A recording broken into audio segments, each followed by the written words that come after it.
ভরতপুরের তিনি বিধায়ক। হঠাৎ করে বাবরি মসজিদ তৈরি করব কেন? হঠাৎ বাবরি মসজিদ তৈরি করা কেন? বাংলায় কেউ মসজিদ তৈরি করুক, কেউ মন্দির তৈরি করুক, নিজের টাকায় তৈরি করুক, আমাদের কোনো আপত্তি নেই।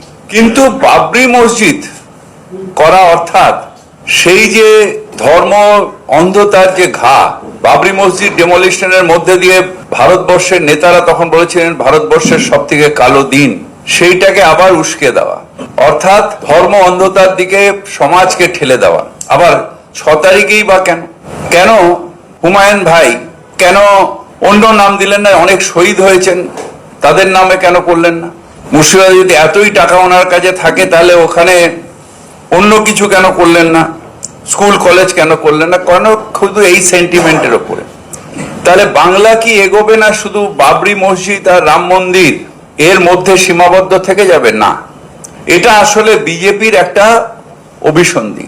সমাজকে ভাগ করো, ডিভিশনাল পলিটিক্স যেটা বিজেপি বিশ্বাস করে, সেই পলিটিক্সটা আবার সামনে আসার জন্য প্রত্যেক নির্বাচনের আগে একটা দুটো তৃণমূল কংগ্রেস থেকে গাদ্দারকে নিয়ে গিয়ে তারা এই কার্ডটা খেলে। এবার তারা হুমায়ুন ভাইকে ধরেছেন এবং আমার বিশ্বাস যে বিজেপির কথাতেই এই ডিভিশনাল পলিটিক্স অর্থাৎ সেটা করেন।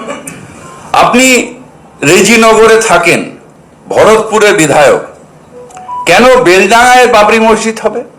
কারণ বেলডাঙ্গা কিছুদিন আগে কমিউনাল সেন্সিটিভ জায়গা ছিল এবং সেইখানে করলে রাইট লাগাতে সুবিধা হবে। দাঙ্গা লাগলে ভোটের সমীকরণ হবে। ভোটের সমীকরণে বিজেপিকে সাহায্য করার জন্য আজকে তারা এই কাজটা করবার চেষ্টা করছে। আমরা এই কমিউনালিজমের দিকে থাকবো না, কমিউনাল রাজনীতিতে আমরা বিশ্বাস করি না। আমাদের সিদ্ধান্ত হচ্ছে হুমায়ুন, আমাদের যে শৃঙ্খলা রক্ষা কমিটি এর আগে 3 বার আমরা ওনাকে সতর্ক করেছিলাম, এখন আবার উনি এইটা করছেন। আমরা পার্টির ঊর্ধ্বতম নেতৃত্বের অর্থাৎ আমাদের পার্টির চেয়ারম্যান এবং জেনারেল সেক্রেটারি দুজনেরই মতামত নিয়ে আমরা হুমায়ুন কবিরকে সাসপেন্ড করছি। হুমায়ুন কবিরকে আমরা সাসপেন্ড করছি দল থেকে। দলের সাথে তার কোনো সম্পর্ক থাকবে না, দলের সাথে তার কোনো সম্পর্ক থাকবে না।